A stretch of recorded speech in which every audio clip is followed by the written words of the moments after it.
ఈ రోజే డౌన్లోడ్ చేయండి. మీ ఫేవరెట్ షోస్ చూడండి. బిహారీ, ఈ లక్ష్మి ఇక్కడ ఉండాలి అంటే దానికి బదులుగా నువ్వు మొన్న సంతకం చేయకుండా వదిలేసిన ఈ మ్యారేజ్ రిజిస్ట్రేషన్ పేపర్ మీద సంతకం చెయ్యాలి.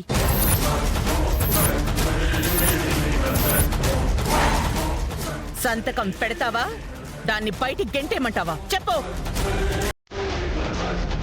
చెప్పరా, సంతకం పెడతావా లేదంటే? నేను పెడతాను అత్తయ్య.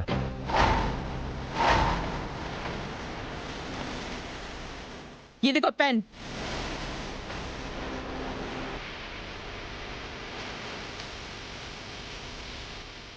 ఏంటి బిహారీ ఆలోచిస్తున్నావు? సైన్ చేయి.